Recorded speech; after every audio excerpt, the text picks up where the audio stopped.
Hey guys दोस्तों, स्वागत है आप सभी लोगों का आज की इस एक और नई वीडियो में। दोस्तों इस वीडियो में हम बात करेंगे कि अगर आपका अकाउंट है वो एक्सिस बैंक में है तो आपको भी एक न एक दिन आपको चार्जेस काटे होंगे और उसका नाम दिया होगा कॉन्सिलेटेड चार्जेस। तो दोस्तों कॉन्सिलेटेड चार्जेस क्या होता है, लोगों को नहीं पता है आपको, तो मैं आपको बता दूं कि मान लेते हैं कि अगर आपका अकाउंट जो है वो बैंक ऑफ बड़ौदा में है और वहां पर आप उसका एटीएम, चेकबुक, पासबुक और अदर्स जो भी सर्विसेज हैं सारे यूज कर रहे हैं, तो जब भी आपका कोई भी ट्रांजैक्शन आप करते हैं या फिर ट्रांजैक्शन ज़्यादा करते हैं या उनका डेबिट कार्ड जो यूज कर रहे हैं तो आपको एनुअल जो चार्जेस कट करते हैं 200 या फिर 210 रुपये, जो भी है जिस तरीका का है अकाउंट आपसे चार्जेस कर लेता है बैंक ऑफ बड़ौदा, वो अलग अलग आपको देता है।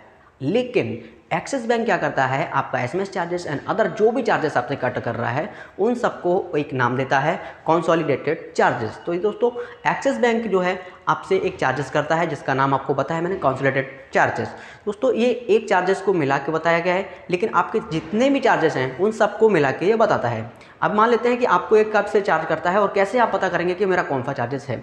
जो आप मान लेते हैं कि आप उसका डेबिट कार्ड यूज कर रहे हैं, तो डेबिट कार्ड जो है, डेबिट कार्ड यूज करने का आपसे एक एनुअल चार्जेस आपसे करता है। तो दोस्तों अब बात कर लेते हैं कि एक्सिस बैंक आपसे कंसोलिडेटेड चार्जेस के रूप में कौन कौन से चार्जेस को काटता है। पहले बात कर लेते हैं कि एएमबी चार्ज। एएमबी चार्ज क्या होता है, ये होता है एवरेज मिनिमम बैलेंस। मान लेते हैं कि आपका कोई भी आपने पर्सनल अकाउंट आपने ओपन किया हुआ है, सेविंग अकाउंट, तो उसमें आपका जो एवरेज मिनिमम बैलेंस है अगर आप उसको मेंटेन नहीं करते हैं तो आपसे आपका बैंक जो है एक्सिस बैंक आपसे चार्जेस कट करता है। वो कितना होता है वो आपको आपके जब भी जितना भी कट करता है वो आपको पता चल जाता है आपके मैसेज के थ्रू। और दूसरा चार्जेस जो होता है वो बात कर लेते हैं, वो होता है debit card charge. Debit card आपने अगर उसका यूज कर रहे हैं तो डेबिट कार्ड का आपको एनुअल चार्जेस आपको देना पड़ेगा 300 से 500 रुपये तक, ये आपका हो सकता है।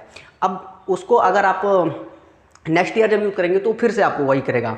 अब बात कर लेते हैं कि तीसरा जो चार्जेस है वो होता है transaction failure charges. Transaction failure charges का मतलब अगर आपने कोई अपना चेक दिया किसी को काट के और आपके बैंक में खाते में उतने पैसे नहीं हैं और वो आपका चेक जो है वो बाउंस हो जाता है, तो उस केस में भी जो एक्सिस बैंक है वो आपसे पैसे कट करता है, आपको चार्जेस के रूप में बताता है कंसोलिडेटेड चार्जेस। वो भी चार्जेस आपको ऐड ऑन कर लेता है उसमें।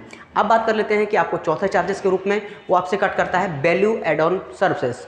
मतलब अगर आपके अकाउंट में अगर आप कुछ भी वैल्यू ऐड करते हैं तो ऐड ऑन होती है, तो आपसे उसका भी चार्जेस आपका बैंक जो है एक्सिस बैंक वो कट कर लेता है।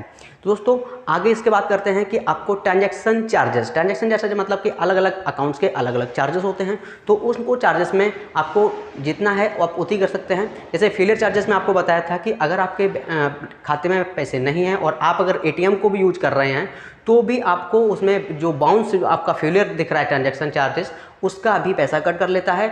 और दूसरा होता है ट्रांजैक्शन चार्ज। अगर आप जितने भी ट्रांजैक्शन कर रहे हैं उसके बावजूद अगर आप जितना लिमिट है लिमिट से ऊपर जाएंगे तो भी आपसे पैसा को कट कर लेगा।